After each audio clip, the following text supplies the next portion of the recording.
students. Today we are going to discuss the second chapter of history from trade to territory. The company establishes power.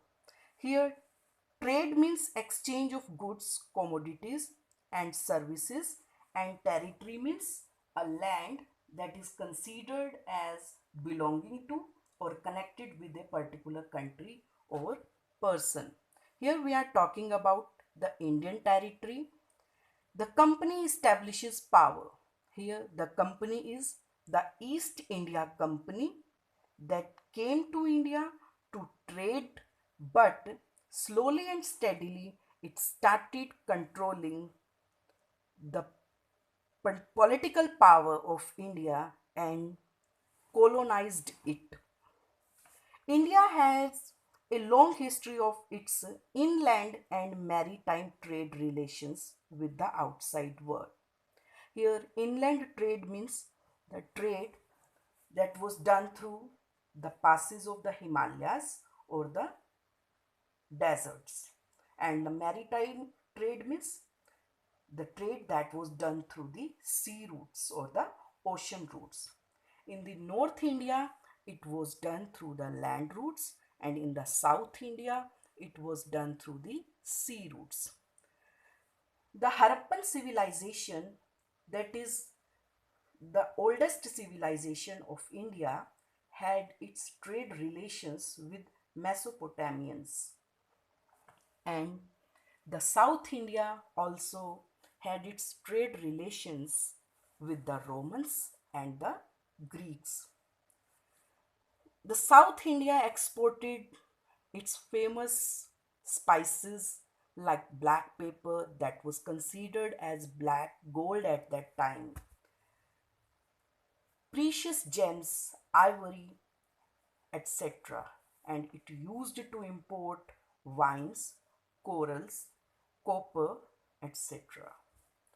This trade was done through the Silk Route, land route, and the waterways, as I have explained it. And in the medieval time, India had its trade relations with Saudi Arabia, Turkey, Syria, and many other countries. And they used to export Indian spices, diamond, coconut, indigo, sugar. This trade was done through the Red Sea and the Mediterranean Sea. Hampi, Masulipatam, and Surat were the most important trading centers at that time. Its wealthy and prosperous trade with the outside world made it a rich country that attracted many of the rulers of the world to loot it or to rule it. Muhammad of Ghazni, Muhammad Gauri, the Mongols, Nadir Shah, Ahmad Shah Abdali were among them. When the Western companies came to India to trade, there were the Mughal emperors, and the Mughal empire was divided into subas governed by subedars. As you know, the Mughal emperors are divided into two categories, the powerful rulers and the weak rulers. The powerful rulers were from Babur to Aurangzeb, who died in 1707, and after that, there was no strong ruler who could govern the country effectively. That's why it started declining.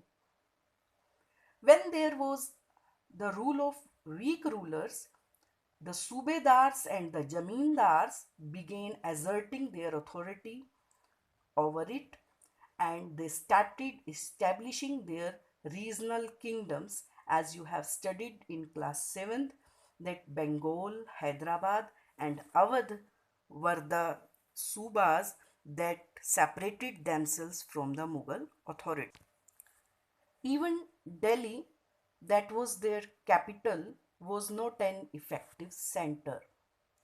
And this was also the time of coming of these Western companies to India.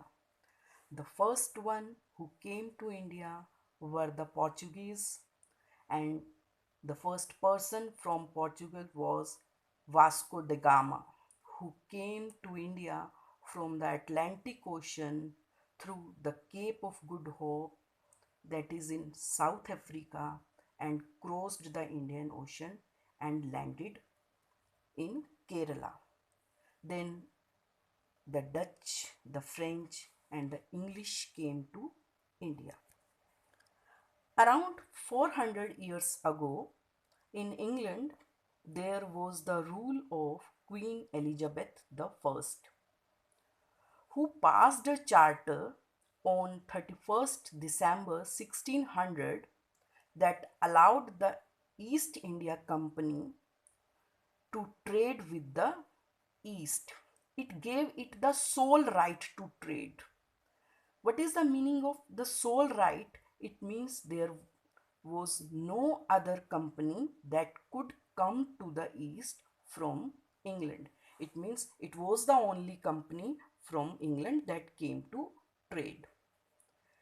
It means there was no competition with others in England. It could venture across oceans to look for new lands to buy goods at cheaper price and sell it at a higher price. The mercantile trading companies made profit from it. Here, mercantile means the companies that make their profit through buying a product at cheap rate and selling it at higher price. But these companies, the company that came from England was not the only company that was coming to India. There were other companies, as I have told you, the Dutch, the French, the Portuguese, other companies were there from whom they had to compete with. The East India Company had to compete with other Western companies for building factories and trading posts. These factories were like storehouse of the goods, and the trading post like their offices where they used to buy and sell their goods. It also had to compete for fortification of these factories. You know what is the meaning of fortification? Fortification means a wall that protect them from attacking of the others. And they also needed concessions, but the other western companies were also asking for the concessions. That's why they had to compete for these concessions. They wanted to trade with India. Duty free trade. Duty means it's a type of tax that is paid to the authority for importing and exporting of goods. And they also needed permission for minting money.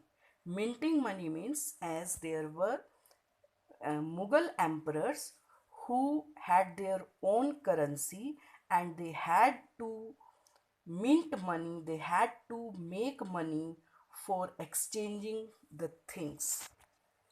As there was neck break competition between these trading companies, definitely it led to the battles between them.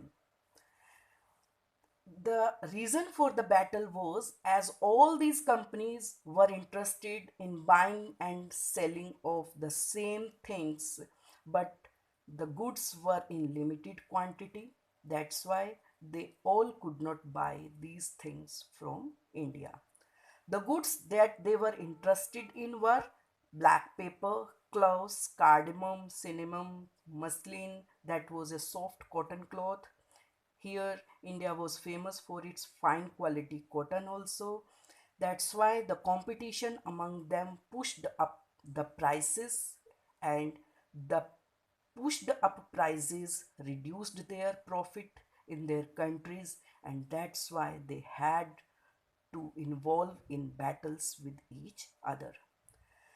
as they started seeing each other as their rivalries, and that led to battles among them. They started sinking each other's ships that were loaded with goods. They blockaded their routes. They prevented their rivals' ships from moving with supplies of goods. And the trade was carried on with weapons because they thought that anytime they could be attacked by their rivalry. Trading posts were protected through fortification as these were also attacked by their other Western companies. There were three Carnatic wars between France and England just because of this trade, and there were also battle with Portugal's also.